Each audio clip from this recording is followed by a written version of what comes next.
Hello and welcome to apartment 5E at 9031 Fort Hamilton Parkway. This is a 1-bed, 1-bath co-op apartment for rent in Bay Ridge, Brooklyn for $2,000. There's laundry, an elevator, and a living super in the building. So there's no surprise that the rental market has been insane and prices are at record highs, and this is just the craziest rental market that we have seen in a very long time. So during the pandemic, a lot of people moved out of the city.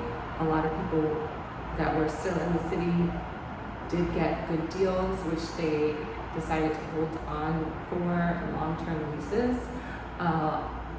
If the landlords haven't already increased their rent, and these people still have great deals, they're just not moving.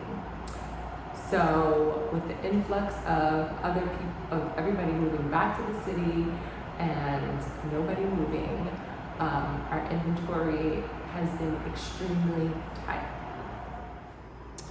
Another reason for a rise in demand is that this year we had interest rates spike, and a lot of buyers that were on the market before that could afford to buy could no longer afford to buy and had to unfortunately voluntarily become renters.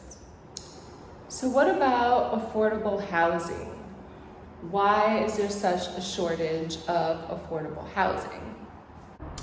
Now in 2019, the state passed an ordinance of laws called the New York Housing Stability and Tenant Protection Act.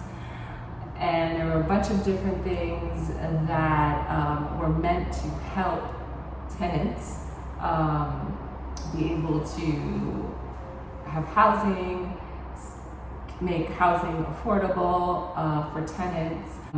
And one of the things they implemented were a limit or cap to destabilization. So landlords who had stabilized apartments could no longer destabilize them.